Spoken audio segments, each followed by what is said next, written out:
Hello, I'm Stuart. Before we start, we want to share that this video uses AI for graphics and voice, but all the information is manually researched by our team. Here in the video, we will share the details for the Wuthering Waves error code 193. The error reads, failed to load D3 decompiler_43.dsl. The file is missing or corrupt. This error appears when users try to launch the game, and it keeps coming back even after replacing the missing file manually.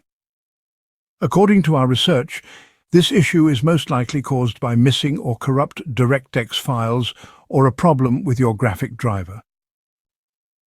First, we suggest you restart your device and check if the game needs an update.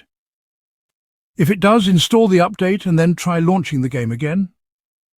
If the error persists, then next, go to C, Windows size System 32 and C on Windows SysWow 64.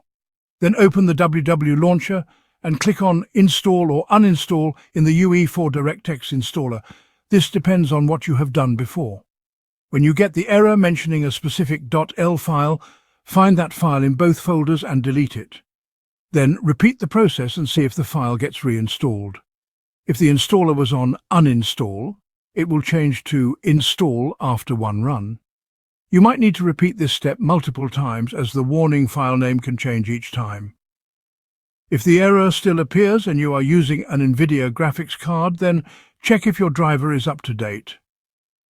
In case you recently updated the driver and started seeing the error after that, then downgrade the driver version and check if that fixes the issue.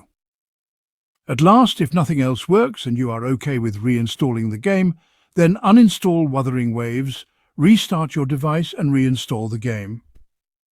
Then check if the error is gone. Thanks for watching. This is all we have for the error. If this video helped, don't forget to like, share and subscribe.